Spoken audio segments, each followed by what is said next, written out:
Our top story, residents in Bering, Missouri spent the day cleaning up after an EF2 tornado blew through their community last night. The National Weather Service confirmed the twister after crews spent the day assessing the damage. At least 35 residences were damaged, displacing at least 16 people. WGEM's Claire Edlin reports. Friday night turned out to be anything from normal in northeast Missouri. At approximately 11:18 on Friday, August 4th, multiple agencies responded to Bering, Missouri due to reports of a severe storm that had struck the city of Bering, Knocking out power and damaging everything in its path, including homes and businesses. Dozens of volunteers gathered on Saturday to pick up the pieces left behind by Mother Nature.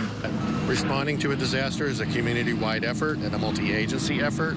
Several agencies turned out to lend a helping hand, including volunteers from the American Red Cross.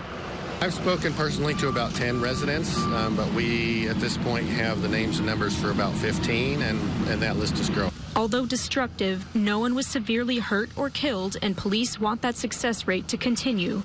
Drivers are asked to stay off secondary and gravel roads, especially because flash flooding has washed out some roads. So I would ask that if you do not have a reason to be here, please avoid the area, okay? We don't need a bunch of people going around town and creating diversions for our power workers and our first responders.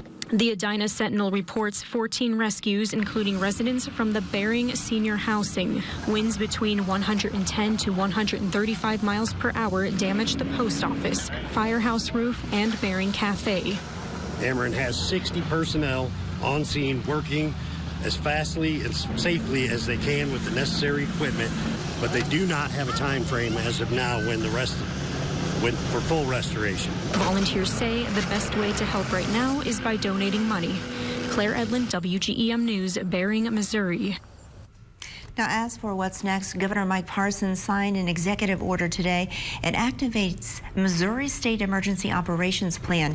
It's in response to the tornado in Knox and ending up in 2 other Missouri counties.